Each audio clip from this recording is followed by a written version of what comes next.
Hello प्यारे बच्चों, मैं Rishi sir from Shri Arvind academy. और आज जो मैं लेक्चर लेके आया हूँ वो बैलेंसिंग टॉपिक के ऊपर है। देखिए, बैलेंसिंग एक ऐसा कॉन्सेप्ट है जो क्लास 9th में, 10th में, 11th में, तीनों ही क्लास में पूछा जाता है और इसमें मैक्सिमम बच्चों को प्रॉब्लम आती है। बट वीडियो पूरा देखना, आप किसी को लाइफ में कभी भी बैलेंसिंग की दिक्कत आएगी नहीं। ठीक है, तो वीडियो स्टार्ट करते हैं। तो इसमें देखिए, बैलेंसिंग, बेटा बैलेंसिंग का मीनिंग क्या होता है? तो इसका सिंपल मीनिंग होता है कि अगर कोई भी एक जो एटम है या एक एलिमेंट है वो क्या करता है, इलेक्ट्रॉन डोनेट करके या फिर इलेक्ट्रॉन गेन करके अपनी स्टेबल कंडीशन में आती है या फिर उसको नोबल गैस कॉन्फ़िगरेशन मिलता है, तो वो उसकी बैलेंसिंग कहलाती है। हाँ, बैलेंसिंग से पहले आपको एटॉमिक नंबर याद होनी चाहिए, क्योंकि अगर आपको एटॉमिक नंबर याद होगा तो आप फिर किसी की भी बैलेंसिंग फाइंड आउट कर सकते हैं। तो मैं यहाँ पर कुछ एटॉमिक नंबर लिखकर और उसके एग्जांपल्स दूंगा और आप सब ध्यान से देखना, सबको समझ में आएगा। देखिए, एटॉमिक नंबर सबसे जो फर्स्ट हमारा आता है वो आता है हाइड्रोजन, जिसका होता है 1 एटॉमिक नंबर, फिर helium 2, lithium 3, beryllium 4, boron 5, carbon 6, nitrogen 7, oxygen 8 और फिर फ्लोरीन 9, नियोन 10, सोडियम 11, मैग्नीशियम 12। इसी टाइप से ये आगे कंटिन्यू चलते रहता है। ठीक है, तो मैं यहाँ पर एक एग्जांपल लेता हूँ, वो एग्जांपल है हमारा ऑक्सीजन का। ठीक है, मैं इसका ऑक्सीजन का एग्जांपल लेके आपको बताता हूँ कि इसकी बैलेंसिंग क्या होगी, मैंने कैसे फाइंड आउट किया, और आई होप सब ध्यान से मगर देखना, सबको समझ में आएगा। ठीक है, देखो ऑक्सीजन का जो सिंबल है वो क्या है, ओ है। ठीक है, ऑक्सीजन का सिंबल ओ है। इसका एटॉमिक नंबर, इसका जो एटॉमिक नंबर है, एटॉमिक नंबर क्या है ऑक्सीजन का? 8, अभी बताए थे यहाँ पर, ये रहा।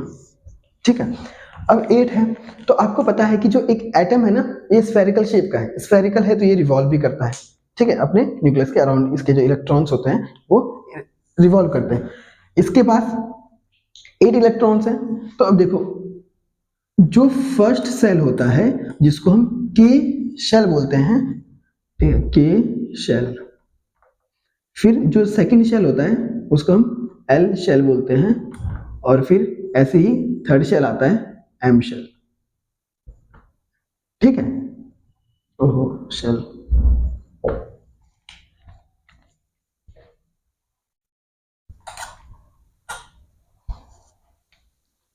ऐसे जो थर्ड शेल होता है वो हमारा होता है एम शेल।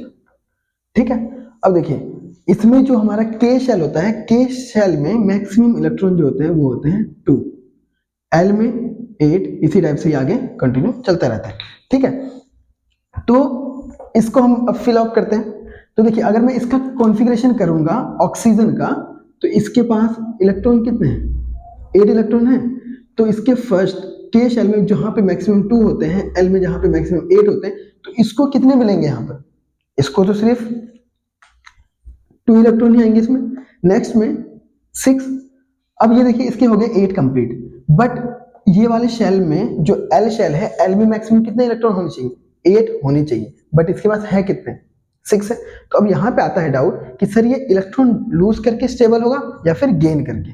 ठीक है, तो उसके लिए एक मैं एग्जांपल दे रहा हूं, ध्यान से देखना, सबको समझ में आएगा। एक करवा यहाँ पे tournament between A and B. 2 player हैं, मान लिया ए है और सेकंड जो है वो बी है। इसमें से जो इसके पॉइंट्स आए टूर्नामेंट के दौरान 6 पॉइंट हुए और इसके आए 2 पॉइंट्स। अब देखो मैच कौन जीता भाई? ए जीता होगा।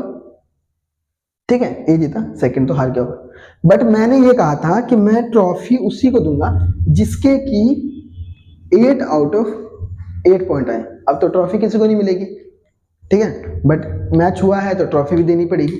तो यहां पर क्या करते हैं, इन दोनों के बीच में होती है कन्वर्सेशन कि यार एक काम कर, जो ए है वो बी को कहता है कि तू अपने मुझे 2 इलेक्ट्रॉन दे दे ताकि ये ट्रॉफी मुझे मिल जाए, क्योंकि मैं वैसे भी जीत चुका हूं। बी बोलता है हाँ ठीक है, मैं तो वैसे हारा हुआ हूं, तो कोई बात नहीं, इलेक्ट्रॉन दे, मतलब मेरे पॉइंट्स ले लो। तो ये यहाँ पर इसको 2 पॉइंट देता है, इसके होते हैं 8 पॉइंट, और ये जो ट्रॉफी है वो ए को मिल जाती है, ए विनर हो गया। वैसे ही सेम यहाँ पर भी कंडीशन आती है। अच्छा इसमें ये बताओ पहले कि ये ऐसा हो सकता था कि ये अपने 6 जो पॉइंट्स हैं वो बी को दे दे और बोल दे जा तू जीत, नहीं हो सकता ना। वही सेम चीज यहाँ पे होगी। जो इसके के शेल में तो पूरे हैं, एल शेल की बात करें तो इसमें है इसके पास 6 इलेक्ट्रॉन है और उसको वहां पर चाहिए कितने, 2 और चाहिए। अगर 2 मिल जाता है तो ये हो जाता है स्टेबल। ऐसा हो सकता है 6 लूज कर दे, नहीं ना, वो तो पॉसिबल ही नहीं है, क्योंकि इसमें एनर्जी हमें ज्यादा लगानी पड़ेगी। ठीक है, अब देखिए इसके पास ये क्या करेगा, 2 इलेक्ट्रॉन लेगा।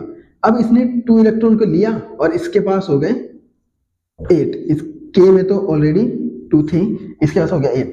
अब जो इसने 2 लिया है तो इसकी वैलेंसी कितनी होगी, 2। तो यहां पे लिख देते हैं valency of oxygen equals to 2।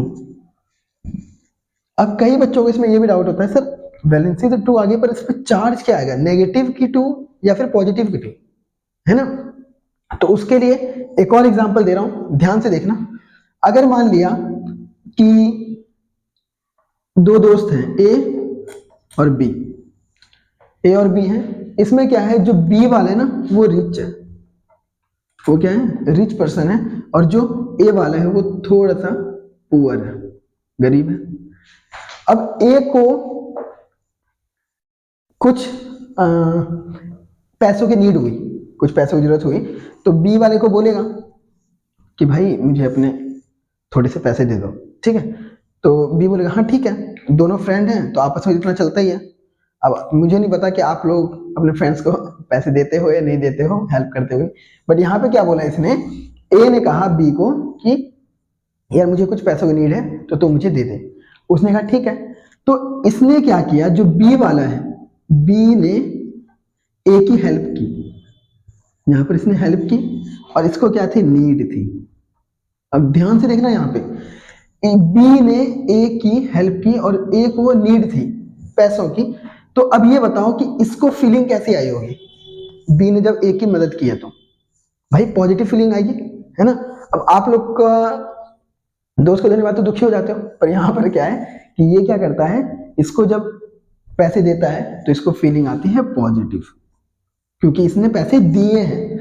और इसने पैसे लिए हैं तो थोड़ा बहुत रिग्रेट होगा यार कि यार मैंने पैसे लिए हैं, मुझे वापस करने पड़ेंगे, उधार है ये वो, कहीं ना कहीं कर्ज है सर पे, तो इसके ऊपर नेगेटिव होगा चार्ज। ठीक है, वही सेम चीज यहां भी अप्लाई होता है। अगर सामने वाला पर्सन इलेक्ट्रॉन दे रहा है और या फिर कोई इलेक्ट्रॉन ले रहा है तो उसमें भी नेगेटिव और पॉजिटिव आएगा, सेम इसकी तरह। अब यहां पर देखिए ऑक्सीजन में, ऑक्सीजन ने क्या किया, 6 तो थे, 2 इलेक्ट्रॉन लिया है।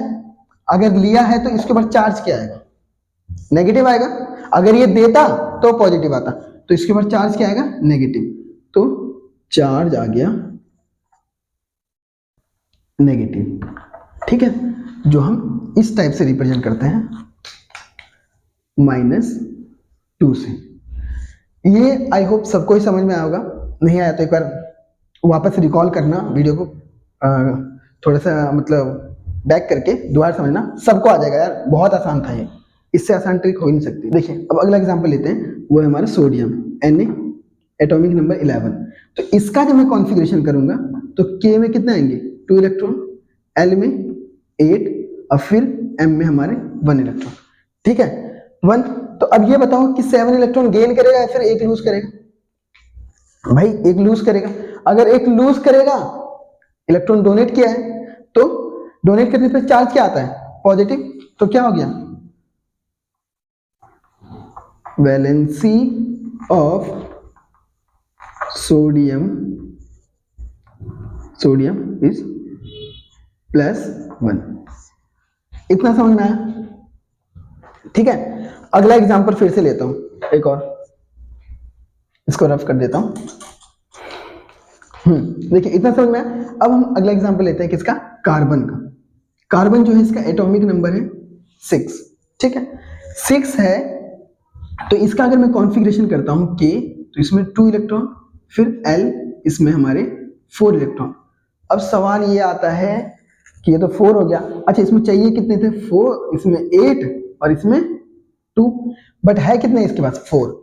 अगर 4 है तो ये क्या करेगा, इलेक्ट्रॉन लूज करेगा या गेन करेगा, है ना। मान लो कि जो मैंने ये एग्जांपल बताया था, अगर इसमें दोनों के, इन दोनों के क्या हो जाए, पॉइंट्स हो गए 4 और 4, दोनों के 4 हो गए, मतलब मैच टाई, बट ट्रॉफी तो एक को देनी है। तो उसके लिए ये होता है कंडीशन कि जो 4 है वो एक बार अपना इलेक्ट्रॉन लूज कर दे, मतलब इन दोनों के बीच में कन्वर्सेशन होगी, भाई देख मैच ड्रॉ हो चुका है, एक काम करते हैं, इस बार मैं इलेक्ट्रॉन तुझे दे देता हूँ, मतलब मैं अपने 4 पॉइंट दे देता हूँ, नेक्स्ट टाइम जब ड्रॉ होगा तो तू अपने मुझे 4 पॉइंट दे दी। तो ये कहता है ठीक है। अब इन दोनों में क्या है, ये भी इसको दे सकता है और ये भी इसको दे सकता है, मतलब यहाँ पर गेन और लॉस दोनों हो सकता है। तो जो कार्बन है इसकी वैलेंसी क्या होगी, वैलेंसी ऑफ कार्बन, देखिए तो कार्बन की जो वैलेंसी है वो हो जाएगी 4। अब ये गेन भी कर सकता है और लूज भी कर सकता है, तो +-4 दोनों ही हो सकता है, ठीक है। आई होप आपको इतना समझ में आया होगा। तो बच्चों वैलेंसी का टॉपिक हो चुका है फिनिश, आई होप सबको समझ में आया होगा। तो वीडियो को लाइक कर देना, चैनल को सब्सक्राइब कर देना और कमेंट में जरूर बताना कि आपको इसमें से कौन सा पोर्शन जो है वो सबसे ज़्यादा पसंद आया। और वन थिंग कि अपने फ्रेंड्स के साथ जरूर शेयर करना, ताकि उन्होंने अगर अभी तक पढ़ाई अपनी स्टार्ट नहीं की है, इस टॉपिक में कोई दिक्कत है, तो उनको वहाँ से कुछ ना कुछ हेल्प हो पाए आपके माध्यम से, हमारे माध्यम से, ठीक है। और अभी जो है वो हमारा नवंबर लास्ट चल रहा है, तो मैं आगे चल के पूरी सीरीज लेके आऊँगा जिसमें मैं खुद क्रैश कोर्स करवाऊँगा। तो चैनल्स के साथ जुड़े रहें। Thank you, all the best.